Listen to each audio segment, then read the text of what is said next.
soon going to get an exterior shot, because while it's nice to know what Senna is seeing, I would rather be seeing Senna and Patrese together. And you can hear that Senna has really got a problem. Here his engine flatting. It's not running clear. It's not running cleanly. Now this is the start of the last lap. Ayrton Senna gets the 1 lap to go signal. The crowd is, of course, absolutely beside itself with worry and excitement, and the gap is down to 3.6 seconds. I don't see, frankly, how Riccardo Patrese, it's pouring with rain now. I look through and I see Senna waving. Look at him, he's saying, stop the race, stop the race. But it's too late, Ayrton, you're on the last lap. You can lose this race. Formula One has produced some of the best drivers the world has ever seen. From Fangio to Clark to Schumacher and Hamilton, these men have changed the sport forever and left a legacy that still remains to this day. But one man is always spoken about as the best the world has ever seen, and that is the legendary Brazilian, Ayrton Senna. The shy but ambitious 24-year-old made his F1 debut in 1984, fittingly at the Brazilian Grand Prix at Jacarepaguá for the recently established Toleman team, and quickly made a name for himself. So much so that in 1985 he joined Lotus, where he won his first Grand Prix at Estoril at the Portuguese Grand Prix. After a successful spell with Lotus, he joined McLaren for the 1988 season and beyond, and partnered with then two-time world champion, the Frenchman Alain Prost. The MP4-4 became legendary at the hands of both drivers, winning 15 out of 16 races that year. But it was Senna who secured the world title.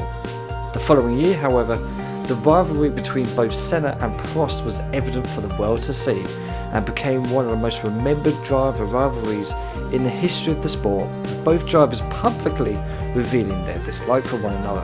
At the 1989 Japanese Grand Prix, the pair famously collided, and arguments continue to rage to this day as to who was at fault. With Prost leaving for Ferrari in 1990, Senna was obviously #1 driver for the team and would win his second world title, but that came with controversy as both himself and Prost collided once again at the start of the Japanese Grand Prix once again, which won Senna the title that day. The following year, Senna would win his third world title. The next couple of years saw McLaren struggle to keep up with emerging Williams' dominance, and Senna was left somewhat frustrated despite continuing but slowly fading success. In 1994, Senna would join Williams after the retirement of rival Alain Prost. He didn't have the best of starts, however, with the team, retiring from the first 2 races of the season as they headed to Imola for round 3, and we all sadly know what happened on the 1st of May 1994. After the safety car restart, Senna suddenly swerved off the track at the fast Tamarello curve and crashed into a wall, and several hours later it was announced that the 33-year-old Ayrton Senna had passed away. The impact of his death is still felt today, and Senna's almost godlike legacy and following is still very much present across the world of motor racing. I was too young to remember Senna, as I was born 4 years after his passing, but I've grown to really admire a man who showed great passion in the sport and helping change lives for the better, especially in his homeland in Brazil, and has become my personal favourite F1 driver of all time.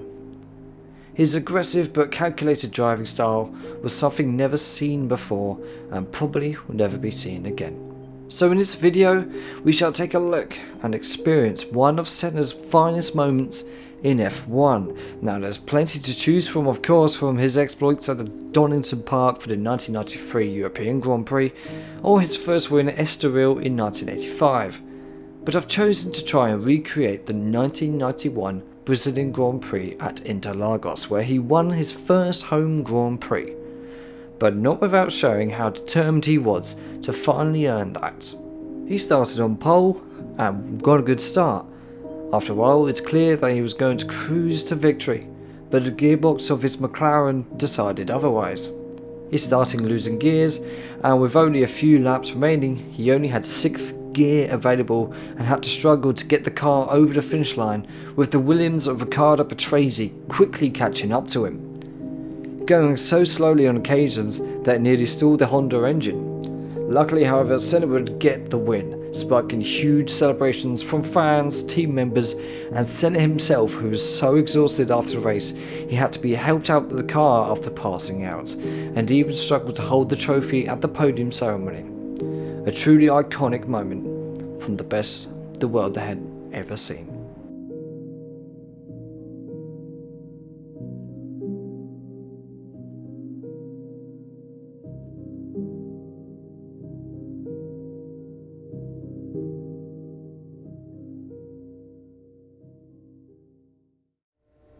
Hey guys, so welcome to the grid.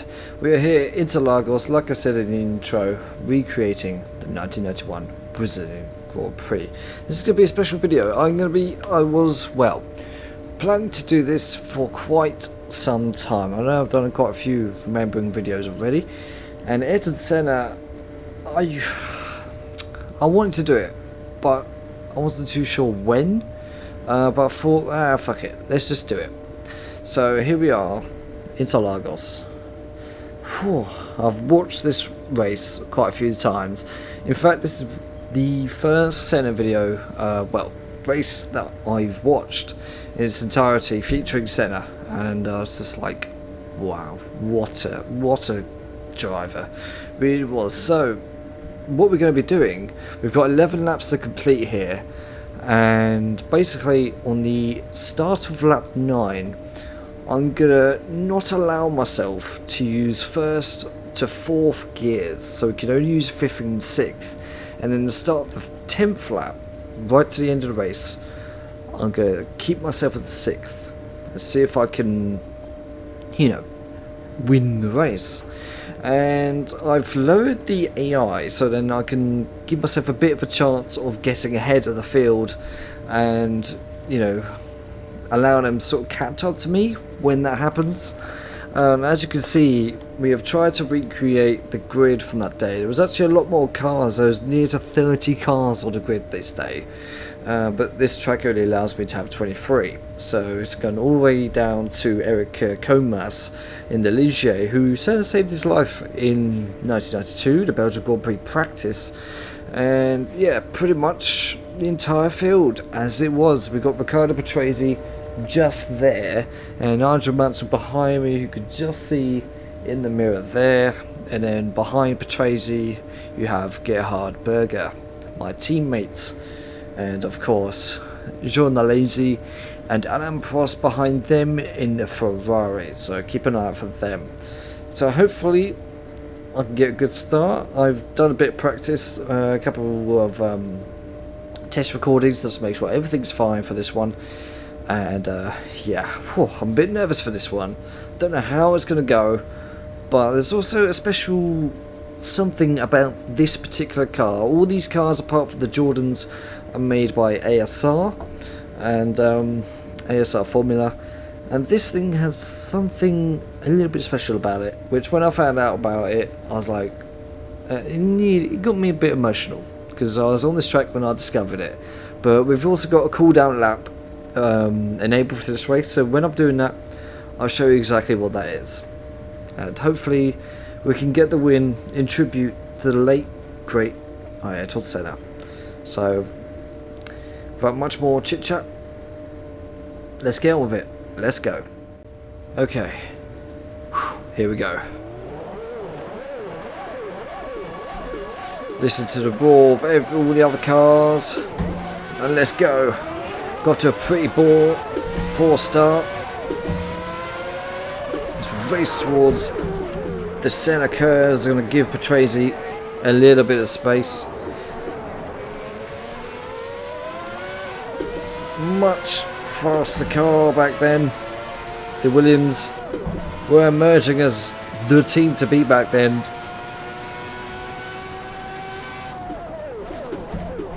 And the McLaren were already established as the Formula 1 team. Now we go down to third for this one. This is genuinely one of my favourite cars to drive in Assetto Corsa. Sorry, this is really hard to drive this car and talk at the same time. But this car is just so good. I think a lot of the other 90s cars kind of bring that same feeling. I'm so exposed here. You know, you feel less exposed in the 1960s F1 car.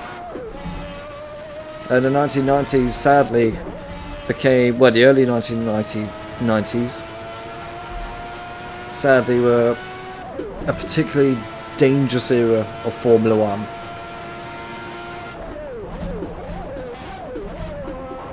I'm going to go down second for the Senna curves. Nearly got that completely wrong. But so far, so good. We've got a little bit of a lead. I do need to push a bit more. I didn't see who's behind me. But it looks like another McLaren. So... oh god, gone wide. It is another McLaren. And it's Gerhard Berger. What are you doing here? Don't ruin my video. Driving this car is just incredible. And around this circuit, it just feels so right. It's just beautiful. And I featured this cars in one of my recent videos. Awesome sounds of Assetto Corsa. And that was during one of my off-camera historic F1 series races in the 1991 season. And that was probably one of my best races I've ever done. Chasing down the leader pretty much the entire race. I was actually exhausted at the end, and I did manage to get the win, but I was nibbling away at his time each lap, just slowly getting closer and closer, and eventually a couple of laps left I got him, which that overtake was featured in that video.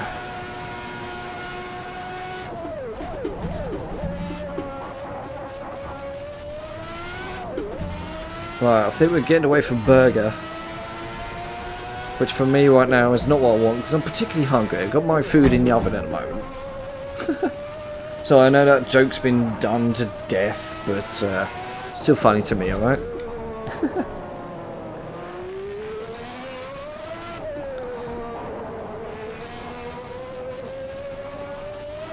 Just listen to the roar of this wonderful Honda V12 engine. Unbelievable. Now I remember the first time I saw one of Senna's cars at the 2021 Goodwood Festival Speed, but sadly back then I didn't really appreciate him because I was still learning about Formula 1 and its history, and I didn't really know the Senna name.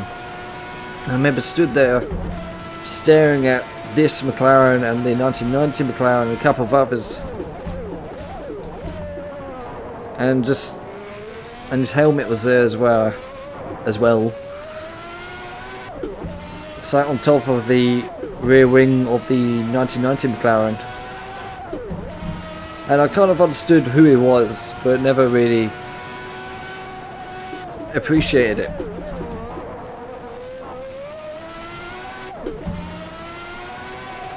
And I wish I had. I know Mika Hakkinen was driving that same car this year, but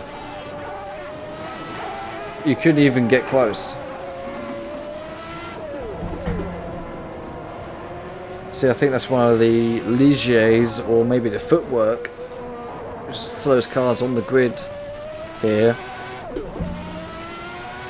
So I've only driven a handful of the ASR 1991, oh, Nelson Piquet's 8, and Alesi, and Bernard, and Mansell. What's happened?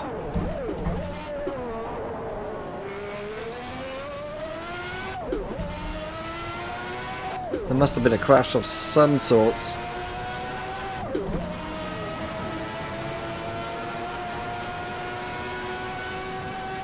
Yeah, look at all the skid marks.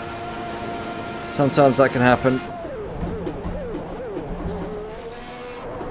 I have turned the aggressiveness down,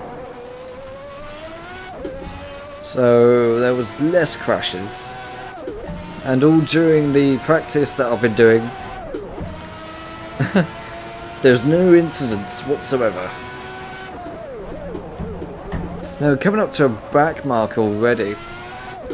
I was 7 seconds ahead of Berger, so this is good so far.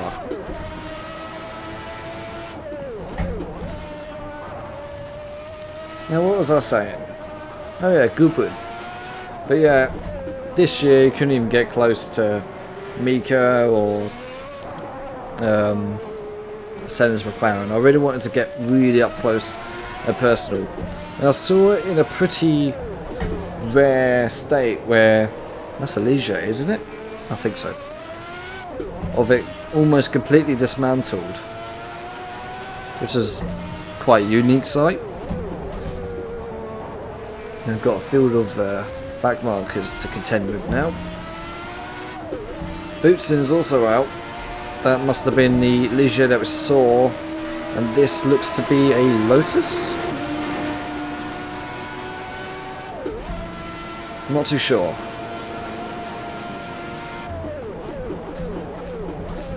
But now obviously it's not going to show me the time of the of Berger, which is the one that's most important. Well, lap 6. So 2 more laps and then we'll start to... What's happened there? Bloody hell.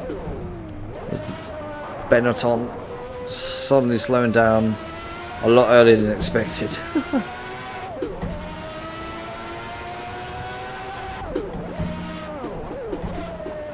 And Eric Comas is out. There's lots of retirements.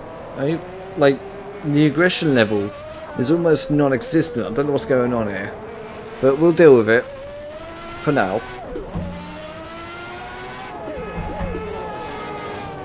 Listen to that. There's cars everywhere now. Just don't touch the curb on the inside there. As I found out many times, the curves here, as you just saw, really do, they're just very slippy.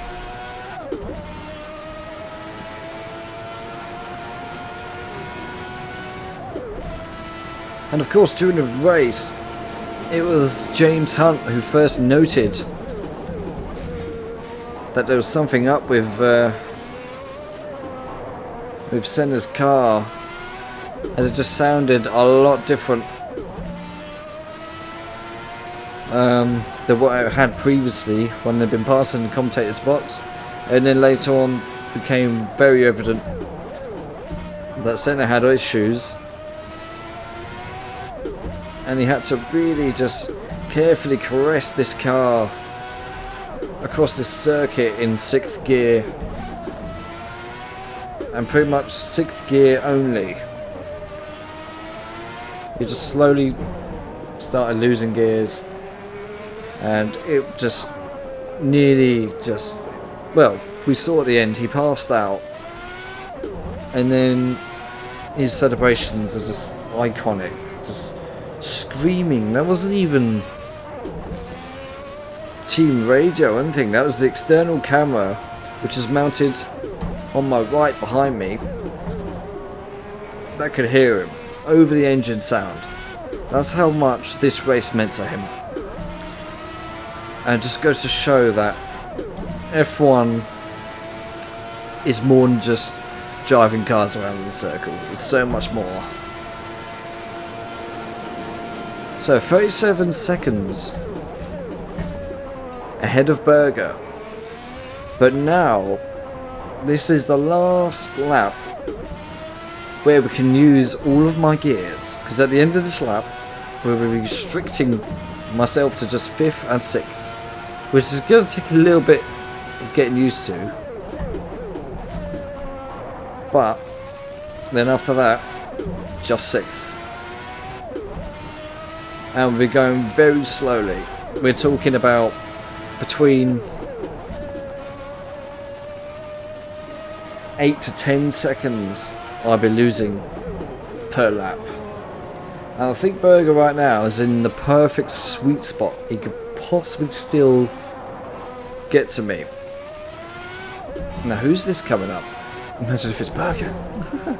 Just suddenly slowed right down.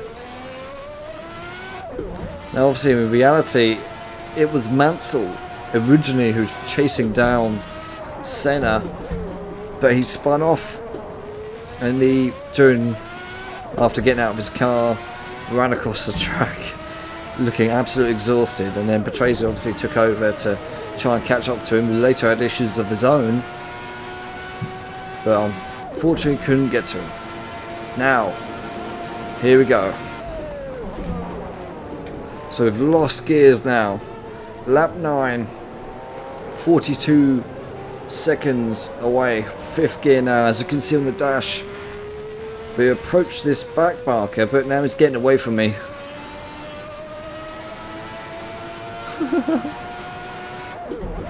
Sixth gear. Down to 5th, and that's it. What car is this? Is this a Lara? I think. I can't quite see it.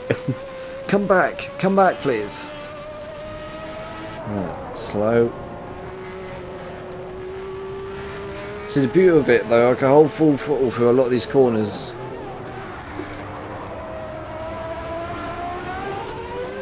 No, it's a Minardi.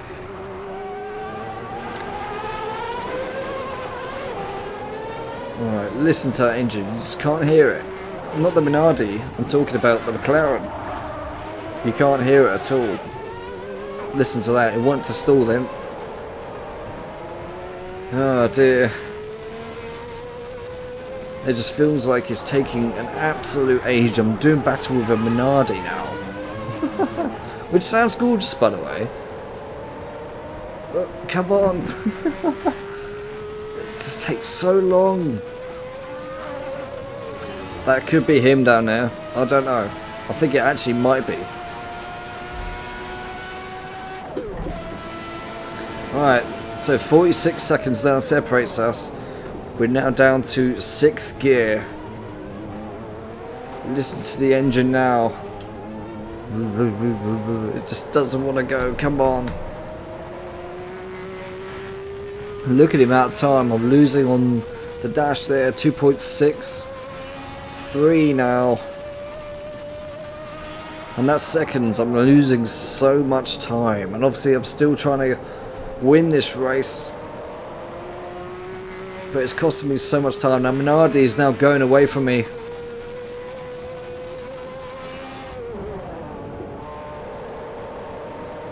Come on, little girl. You can do it. Come on. See? Look at that, he wants to stall. It's like, no, I don't want to do it. But please, just hang on there. It just feels wrong, just driving this car like this. Come on. So now down 7.5 seconds this lap. That's the difference it makes. That's obviously counting from my best lap, not my last lap. If it was my last lap, it'd be even worse. Whew.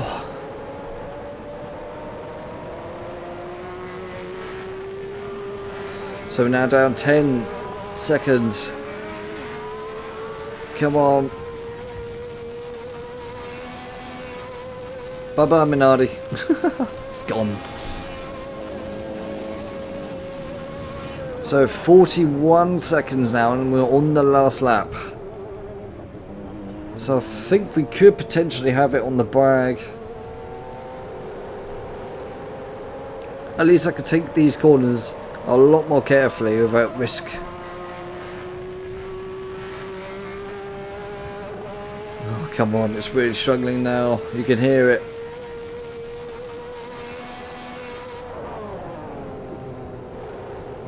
Come on. We can do it, little car, come on. Listen, come on. You can do it. So I'm looking in my mirrors. I know I said 41 seconds, but I'm losing so much time. I'm just expecting a McLaren to show up any moment. There's a car over there. Don't know who it is.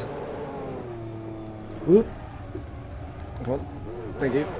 I think that's a red car. Well, yes, it is a red car, but I don't know who. But it's catching up to me. I can hear it. Don't know who that is. Oh god. This is actually terrifying. There's that camera, by the way. Come on. That sounds like a McLaren. No, please, have mercy. That's a Ferrari, isn't it not? No, it's a thingy. Stop the race. Stop the race. It's starting to rain. Come on then, go past me. There's another one. Who are you? That's a Ferrari. No, it's not. And we won it. 17 seconds. That was actually close. If we had another lap to do, we would have certainly lost that. But now we've got our cool down lap. And we emerged victorious. Oh, that was good. I did start getting nervous at the end there. And here he comes, I think. I just spotted a McLaren in the corner of my eye. But imagine that happening after 60 odd laps. How concerned would you be? As Senna in this position, desperate to win this race, and he wasn't going to allow any gear troubles that were going to stop him from doing that. So with that, let me show you what this car has. Now listen, I'm going to be quiet, but listen.